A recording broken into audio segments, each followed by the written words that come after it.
Bismillahirrahmanirrahim. Perkenalkan, saya Saifuddin Juri, NIM 133240042,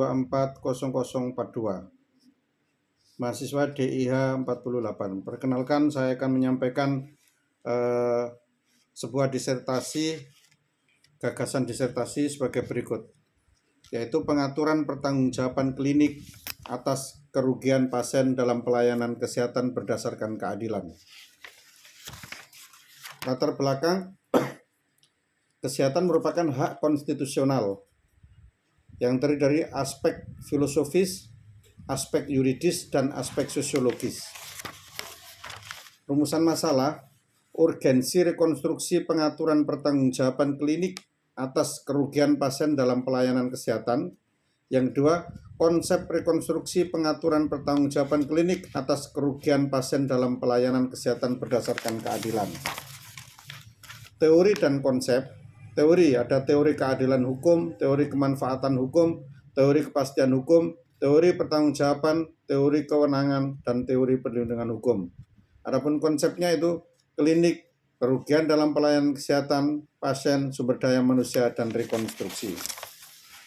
Metode penelitian: jenis penelitian normatif, pendekatan A. perundang-undangan, B. pendekatan konseptual, dan C. pendekatan perbandingan.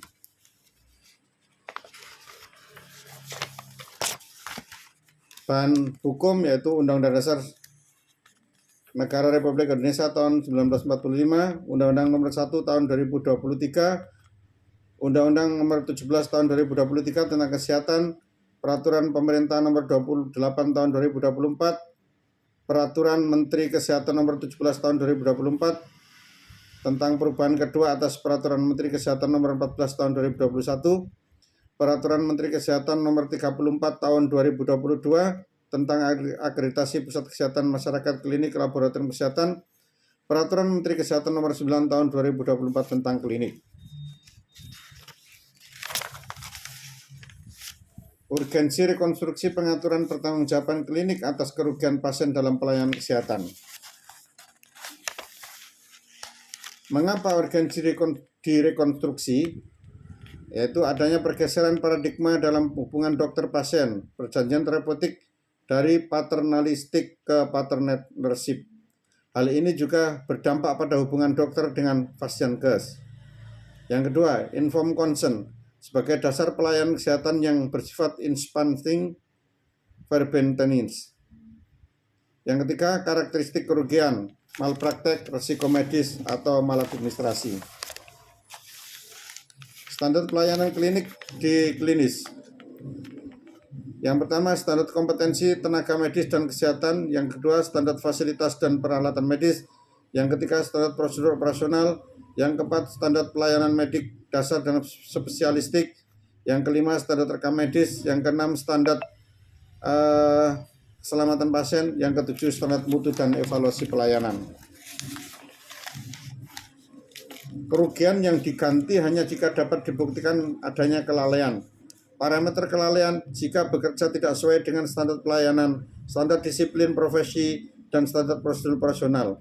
Pasal 14 Peraturan Menteri Kesehatan Nomor 9 tahun 2014 tentang klinik menentukan setiap tenaga kesehatan yang bekerja di klinik harus bekerja sesuai dengan standar profesi, standar prosedur operasional, standar pelayanan, etika profesi, menghormati hak pasien, serta mengutamakan kepentingan dan keselamatan pasien. Kesimpulannya, klinik merupakan badan hukum, pengemban hak dan kewajiban, serta tanggung jawab untuk memberikan pelayanan kesehatan yang berkeadilan. 2. Ada aturan peraturan pemerintah nomor 28 tahun 2024, Peraturan Menteri Kesehatan Nomor 18 tahun 2023, serta dalam Peraturan Menteri Kesehatan Nomor 9 tahun 2014, di satu sisi mengatur kewajiban profesi, tetapi tidak mengatur tanggung jawab hukum atas kerugian akibat kelalaian sumber daya manusia kesehatan klinik. Yang ketiga, rekonstruksi dibutuhkan agar dengan pengaturan tanggung jawab klinik secara imperatif akan meningkatkan standar profesionalisme dan prosedur internal, serta memberikan pedoman kompensasi bagi korban Tanggung jawab hukum klinik menjadi instrumen preventif dan memperkuat kepercayaan masyarakat terhadap pelayanan kesehatan. Demikian, terima kasih. Saya akhiri. Wassalamualaikum warahmatullahi wabarakatuh.